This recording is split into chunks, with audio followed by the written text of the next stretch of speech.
Listeners, when we talk about building something from the ground up, it's easy to romanticize the success story, the big exit, the freedom, the yacht, the living the dream. But behind every eight-figure story, there's the untold part, the long nights, the hard calls, the identity shifts that come with letting go of control. Welcome back, listeners, to this episode of the BizBlend podcast. I'm your host, Sana, and today we are going to unpack the real human side of scaling and selling a business. Now, let me introduce my guest to all of you. She was born into entrepreneurship, it's literally in her DNA. From opening her first small business in Anchorage, Alaska, to co-founding a scheduled charter air service that carried 35,000 passengers a year, and later selling it to Alaska Airlines. She has lived the dream and the discipline as well. But what fascinates me, listeners, the most in her journey isn't just scale, it's what came after.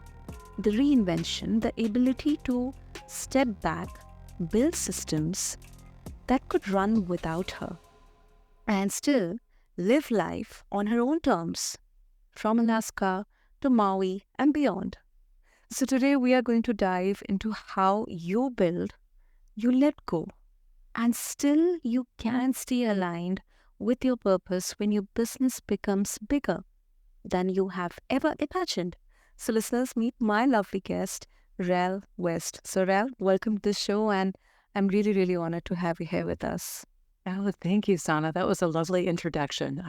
I was fascinated. No, it's really, really such an inspiring journey, Ral, and this actually really reflects, this bigger. I think it's a gap, and it's kind of becomes a concern for many of the founders or business owners or entrepreneurs who think that their brand is kind of their identity, their own identity and brand. They are connected. The brand or the company is nothing without them. They are nothing without the company. So I think we are going to solve, or at least we are going to show the way. You are going to show the way on how to plan maybe in advance as well. Because I think exit, selling your business, or kind of letting go of that control is something that starts inside out. So with that, you built your business from the ground up into an 8-digit operation, Ral. So if you can take us back to the very first phase, like what did starting from nothing actually look like for you? Okay. Well, thank you. It was actually my husband and myself, and Okay. it was his brainchild. I had my own business, a different business, and we were working across the hall from each other in Anchorage in tiny little offices. And I was representing companies in Hawaii, and I had to fly to Hawaii to learn about the products that I was representing to Alaskans. And he wanted to figure out a way to go to Hawaii for free on a business trip too. So he took his real estate background and kind of merged it with my travel industry background and Okay. figured out a way to start representing Alaskans who own condos in Hawaii. And then with my travel industry advice, he packaged the condos with rental cars and inter-island air and made a whole vacation package. And then we added eventually the air from Alaska to Hawaii across the Yeah. Pacific Ocean. And it was at that point we were buying seats from scheduled carriers. Okay. And then the scheduled carriers stopped serving our market and no way to get our clients to Hawaii to enjoy vacations. So we Okay. were faced with the possibility of just the business shutting down. We didn't have much income at all after that. Okay. Okay. But we found an airplane that we could charter and had to charter the whole plane and pay Mm-hmm. for every seat on that plane, whether we sold them or not. And that was the real beginning of a huge transition for the company from just the little mom and pop, just, operating from a shoestring. I mean, it didn't cost anything to start this business. He, just said, hey, this is what we're going to do, and did it. And now all of a sudden there was a significant financial risk in doing this charter. But he studied our data that showed us how much business we had done in these summer months in prior seasons, Mm-hmm. and calculated that we could do it again. And so we felt that we could indeed meet the demands of that charter. And we did. We sold every seat. But the company then just grew phenomenally almost overnight. And Okay. that was a big, big challenge for us to keep up, because we were the mom and pop. By that time, Yeah. I it kind of put my business on hold and was devoting all my time to this business that my husband had originally created, but I was advising him along the way. And now we were in it shoulder to shoulder, trying to keep this business going. And, we had to have more employees. We had much greater volume of business, Mm-hmm. and we didn't have the systems yet that made it smooth and easy.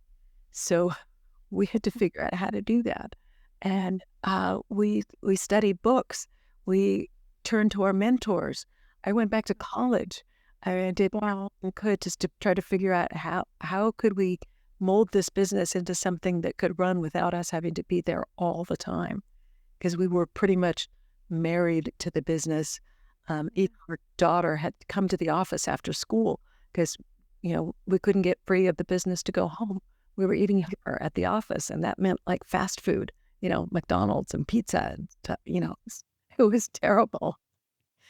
But that's kind of what it demanded, until we were able to figure out how to teach our team how to do what we did, and how to help them learn how to make decisions so that we didn't have to be there all the time.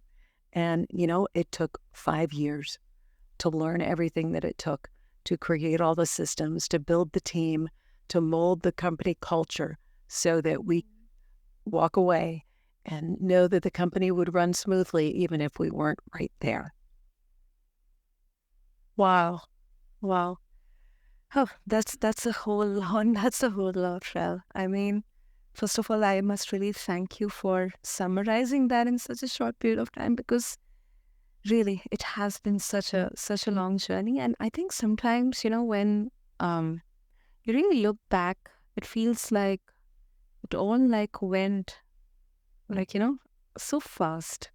But uh, I think the two main takeaways which I can take is, number one, and this is something that is not just specific to entrepreneurship or business. I think constant learning. Sometimes, we are sometimes very egoistic that, we do not need any kind of learning or going back to school, or, going back to learning something new um, is kind of, would kind of look like a bit humiliating, because we're already grown up and we have already seen so much of the world. But I think that is something, it's such a big life lesson that, there is no specific stage of life that at which, you have to stop learning. It's a constant process. So you mentioned that you had to go back and, learn that how to build systems, how to get this done. It took 5 years, for every one of you to understand. Maybe sometimes a bit of sacrifice in there as well.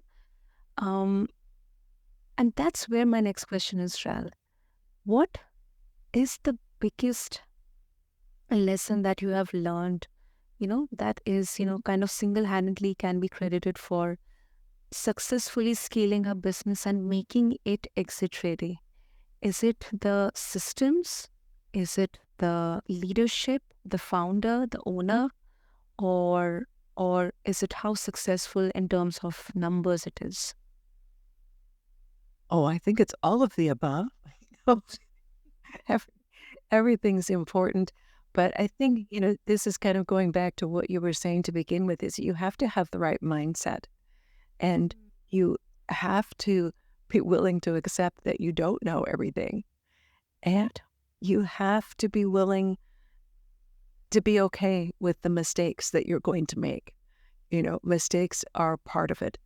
And so if you beat yourself up too much for the mistakes and just get stuck or get paralyzed because you're afraid of making mistakes, you won't go very far. So we had to learn to turn these mistakes into lessons, things that we would make corrections because of the mistakes. One of our mentors was Robert Kiyosaki, and he taught us. Oh my God. Yeah. Okay. So one of the things he taught us was that every mistake is just a learning opportunity. So you got to dig into it and figure out what happened. He also taught us that 80% of the time when something goes wrong, it's the system that failed, not the person. So just continually look at what are the systems doing? Is there a hole in the system somewhere that caused a certain mistake or, chaos to happen? And then get in there and fix it. Fix the system. Don't replace the person. So that's a Exactly. huge one. And just keep yourself focused on learning as much as you possibly can. I myself, I'm a dedicated lifelong learner. I don't care how old I am or how much I think I've learned, there's always more, so much more to learn. And that's what makes life very exciting, don't you think? Is that there's always something else around the corner? It does. It does. Yeah. I mean, trust me, there is so much to learn. And sometimes I also get anxious, like, how can I do that? How can I learn that? How can I, whom should I learn it from? Who is, actually a good mentor or someone credible enough to guide me? Because I think right now we are at that cusp of, um, where everybody, like, digitally or, physically, they're like trying to be the subject matter experts. But I think it's kind of an information dump on us. But I think we need that awareness and that right mindset to identify what exactly do we need to prioritize right now. And for that, I think the systems need to be in their place. So it's all like connected, like a web. Yeah, it's very much connected. And systems are very, very important, but it's just part of it. Yeah. When I went up setting out to teach other entrepreneurs how to do what we did, how to take themselves out of the day to day, I recognized that there were really 6 principles that were the key to our success. And systems is one of them. That's principle number 1. But it's also learning how to track your data and setting in your culture, making sure that your culture is aligned with your own values and that you can teach it to people and have your team buying into your culture. That's incredibly important. And making sure that your team has the tools and the training and the guidelines to do their job, and getting the team aligned with the same goals that you have. That's huge. And then, making sure that your customers are not just happy, but delighted. How do you delight your customers? Those are all very, very important ingredients to building a successful company. And you can't have one without the other. So, I call it like a 6-legged stool. You have to have all 6 legs. They all have to be equal, or else something's going to be wobbly, and you don't want that. So, I so much agree with you there. So much agree. And you mentioned about culture, and that is exactly where my next question comes in. Um, like, um, how did you actually make, these values stick once you weren't in the room every day? Because after all, um, at one end, um, we are humans, we are flawed. No one is perfect. On the other hand, if we try to, as a founder, as an owner, try to assess, I think sometimes it's a very tricky balance to maintain. It can be identified as micromanaging or too much of, forcing upon. So, were there any specific approaches or activities or any kind of framework that you followed? yes. Um, Actually, it was as an acronym that my husband came up with. Okay. It was WERQ, or we called it our work ethic. Ah. The W stood for win-win, and we wanted to make sure that our team understood that our philosophy was that if we win, you win. And we also wanted our customers to win, and our vendors to win, and our community to win, and of course, obviously our team. And we practiced what we preached. So when we had a good year, the team would get bonuses. I mean, monetary bonuses. They got to put money in their pockets that they could use for, gosh, in some cases, a down payment on a house. And at the very least, they could, just have something fun to do with that. The E was efficiency.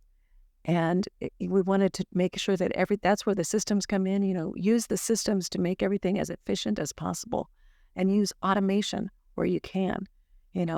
People, like you said, people are flawed, but usually automation works pretty well. So if you can automate something, do it. So, at one point we invested several $100,000 in an online reservation system so that all of our bookings didn't have to come in by phone to one of our reservations agents. And that changed our business totally. The R was responsibility. So we had to take responsibility. If we made a mistake, we would own it, apologize, and make it right. And we expected everybody in the company to do that. We expected our vendors to be responsible. They needed to deliver what we were paying them to provide to our customers, like hotels and other airlines and so forth. And then the Q is quality. We wanted to make sure that we were always delivering a quality product to our customers, which would make them want to come back and buy from us again and again and again. So this WERQ was something that we taught very purposefully to everybody in our company. And then we said, if you're faced with making a decision, if your decision is guided by these WERQ principles, we will stand by your decision. You can show us that it was a win-win, you were being efficient, you were taking responsibility and delivering quality. That's a good decision. And, maybe it wasn't the decision that we would have made ourselves, but if it fulfilled our guidelines and, used our principles, we would support it. And that empowered our team. I think that's how you have to put your words into action in order to infiltrate your culture throughout the organization and make people really feel it. You can't just stand there and say it. You have to actually do it. So that's what it takes. It does. It does. Listeners, trust me, it does, because practice what you preach. I think that is something, I have also personally observed in workplaces. It's so kind of missing because people who are working, for you, quote unquote, they're working on the front line. They are engaging with the customers. They're engaging with prospective customers. When something goes wrong, it's very easy to pin the blame in there. But, especially the responsibility and accountability that you mentioned in the WERQ framework, Ral, I think that is something, it's so crucial. Of course, all of the four are crucial, because, if I as a leader or I as a founder, I'm open in, saying that, yes, it has been a mistake. Let's try to work out the solution. Let's try to first identify where it went wrong, and let's try to work out something. I think that same will be measured by our team members as well, because they know that, there is some sense of accountability here. So it cannot be like, taken advantage of. Yeah. Yes. And you have to stay true to what you say you believe in. It will know. It will be apparent. So, yeah. I really believe that the culture of our organization was a huge, huge contributor to our success. That is the proof in there, listeners. That is the proof. And Rel also, we have talked about the during. Let's also try to get a glimpse of life after the sale. Like many people would assume that once you have sold a business, it's the finish line, but often it's a new chapter. So Well, what? go ahead. So I just wanted to ask Ral that what was the biggest identity shift or lesson you had to navigate post the sale? Yeah, go on. Well, I think the biggest navigation occurred for my husband. I think there was a huge identity issue, because he founded the company and his identity was very much wrapped up in it. And I had other things going on. Like when we sold the business, I was involved in a couple of different nonprofit organizations and on boards and so forth. So I could turn my energies elsewhere. We also had some other businesses. We owned a motel and an RV park, and we had real estate endeavors, and I was busy managing them. So I found I could transition pretty nicely. It was harder for him. So there's definitely a mental shift that has to happen. But long before we sold the business, we actually were practicing the live in the dream because we had a chief operating officer and a chief financial officer that ran the company for us for several years before we sold. So we were all out of it day-to-day basis wise. We just, we kept an eye on it, and we had all of our reports, all of our data tracking to keep us informed as to what was going on. But instead of just sitting back and saying, okay, we're at the finish line, like you said, we took the profits from that sale and started buying cruise ships, small cruise ships. Oh, okay. We got into that business and we're in it for about 10 or 12 years. Bought the cruise ships, fixed them up, and leased them to a cruise line who operated them for us in Alaska and Mexico and on the Columbia River. And that was very exciting. But one by one, we were selling the ships to that cruise line because they wanted to own them and not just be renting them from us. And then when COVID came in 2020, we had one ship left. And of course, it was tied up to the dock as of March of 2020, couldn't operate. So we eventually sold that to the cruise line and got out of the cruise ship business in 2022. But we still didn't stop. The next pivot for us was into multifamily real estate, learning how to participate in syndications of multifamily properties across the U.S., the southern states mostly. And we're still doing that. So, we're not about to just sit back and retire. I don't think it's in my DNA. I don't think so. It is real. Yeah, it is not there. But every business, we use the same principles. We set up systems. We have data tracking.